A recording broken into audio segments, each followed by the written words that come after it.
Hello everybody and welcome back to the channel. Sorry if you just caught the very beginning of that upload or you got a notification. It looks like OBS did not record any of my audio, so I am re-recording the whole video for you guys. Real quick, it's a Rashmi deck. I'm going to play a couple games here today. Temmet is only one of them, although I'll be including him in the title and the thumbnail.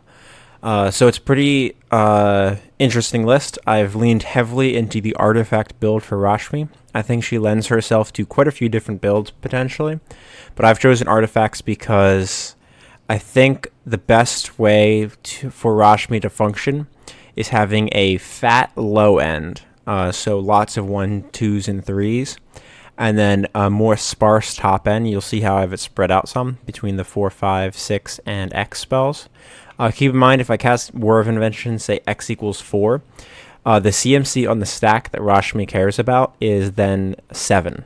So I then can cascade in, or flip any spell in my deck and cast it if I so choose.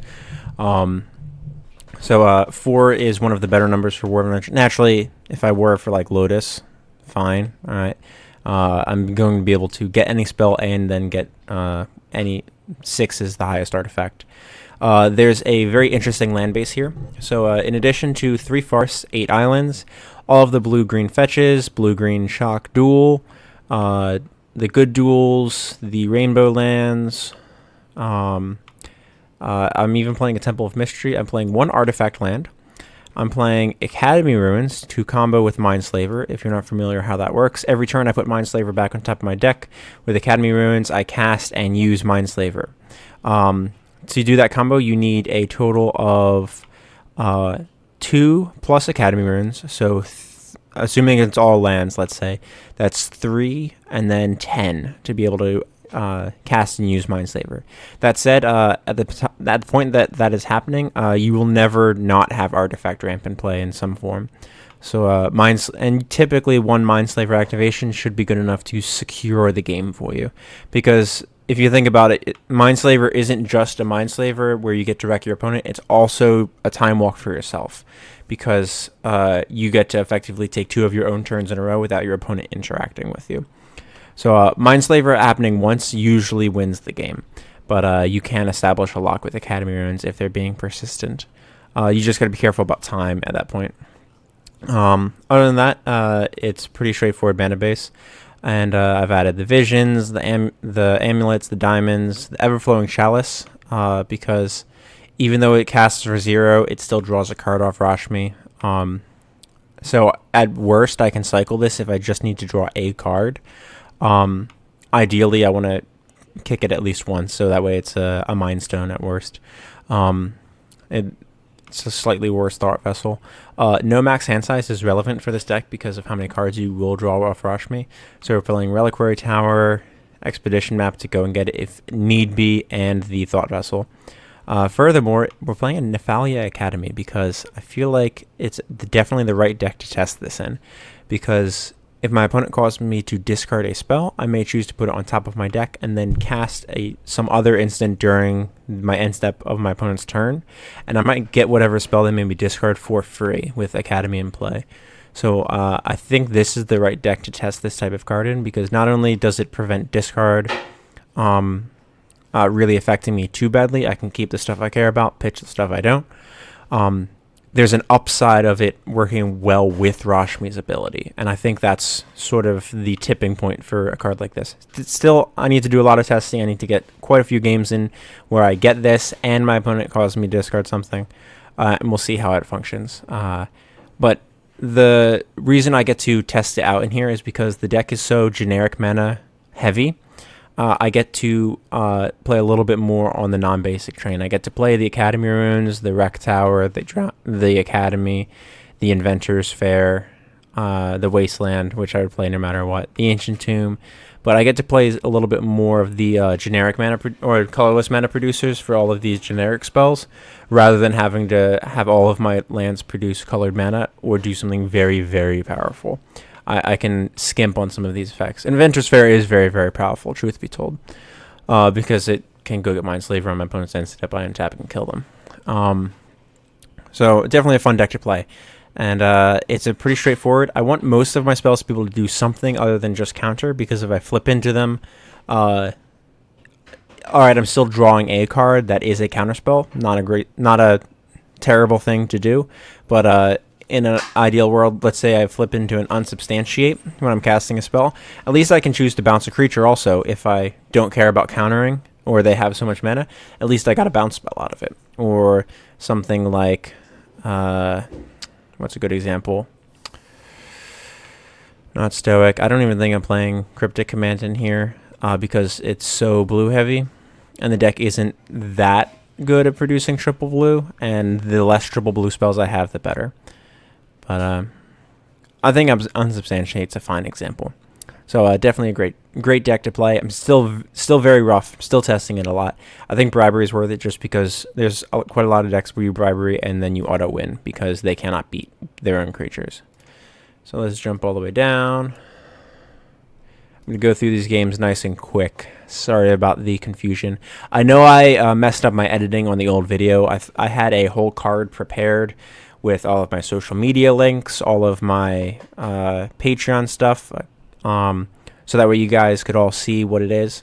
Currently, I need to find a good video editing software that will let me edit a card onto my screen that will cover the entire screen, but not mess with the audio of the last 30 seconds of a video, so I can do my outro and have that card showing at the same time. I have figured out how to get all of the annotations on my screen, so you'll be able to see them in the last, I believe, 20 seconds of my video.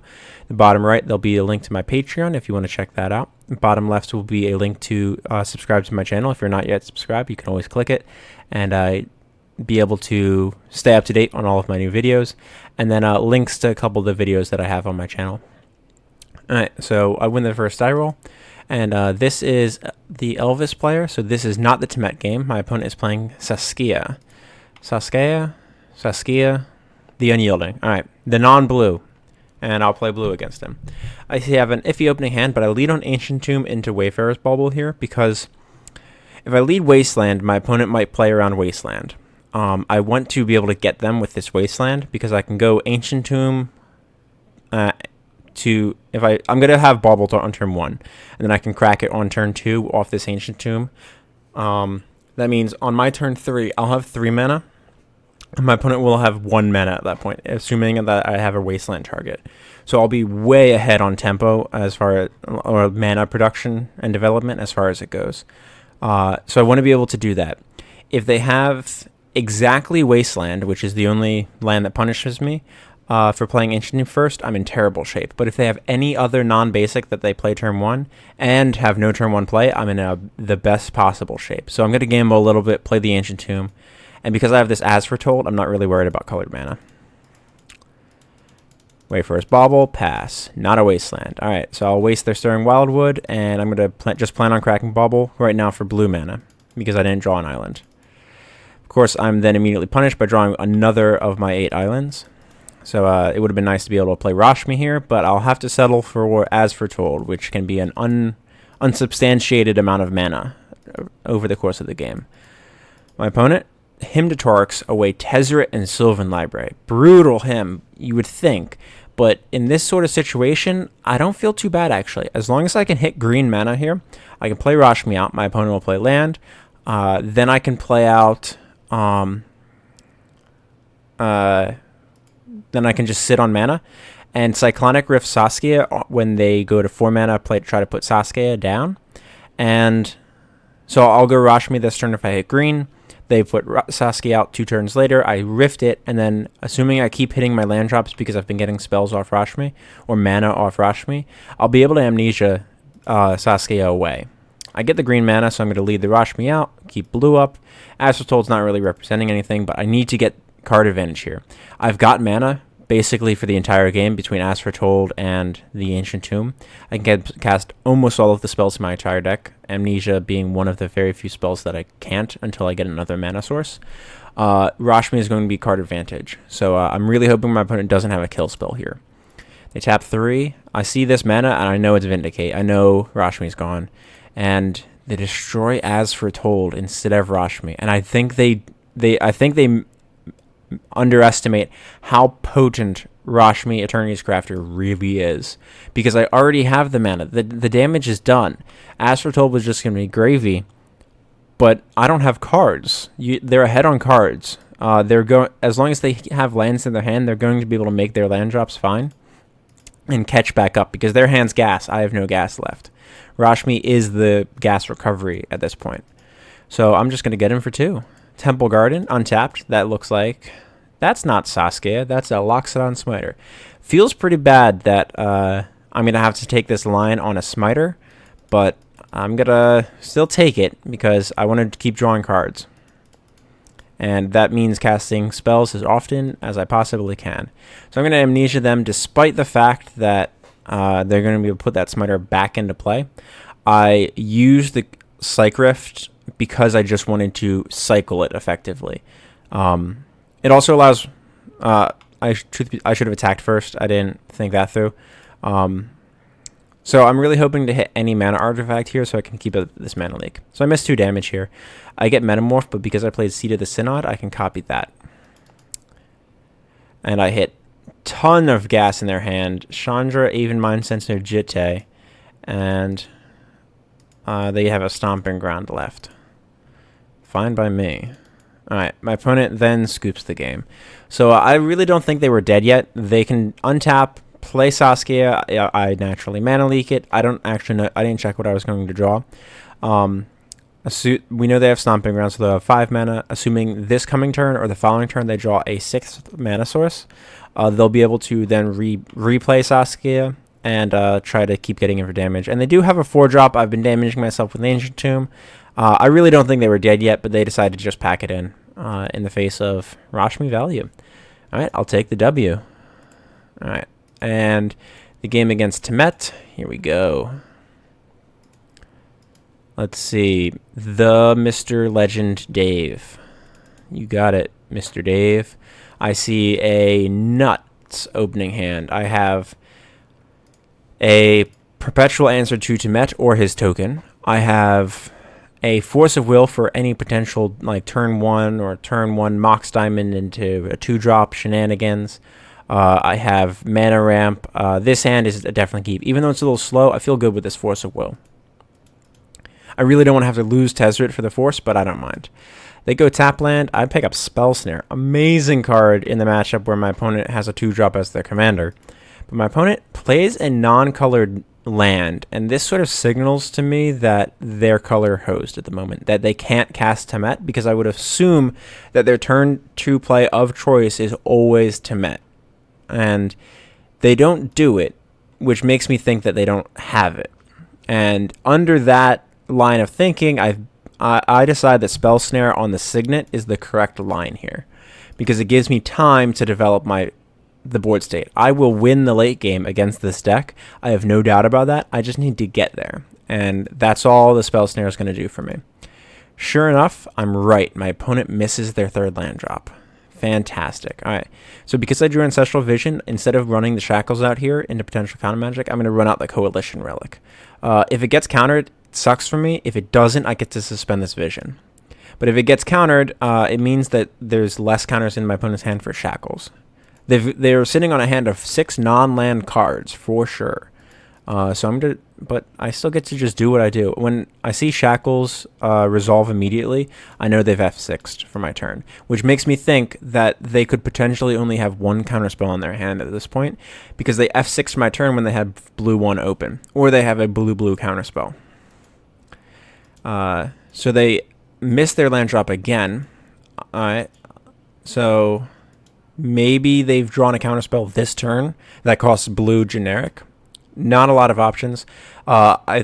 Most decks don't play Remove Soul, they play Negates, and the blue 1 would be a Negate or something bad like an Arcane Denial. I'm okay with Rashmi getting Arcane Denial, so I'm just going to push her out here, start getting the value going, because I need to keep drawing lands. So we know they drew this island, so I'm still putting them on at best. Remand or Negate would be their best card in hand, although they would have remanded Rashmi, I'm sure. Temmet, down. Fine by me. Alright. I'm still pretty sure that they don't have counter magic, because there could only be 1 card in their hand that would be a counter at this point. I get soiled in turn. I get to go into Tropical Island. and Riddell Shackles, reveal and negate, put that into my hand. That's going to be automatic Force of Will food, so that way I can keep Tezzeret alive. And I'll just take that Temmet. Thank you very much. Beat you for 2. They get another land, so still only 1 card that could be a potential counter magic. Return to Dust. I'm, of course, going to force that Return to Dust. I'm not giving you back to Temmet or giving up my mana source. Thank you very much. I get a Birds of Paradise, even better, off the top. So my mana is going to be well set up this game.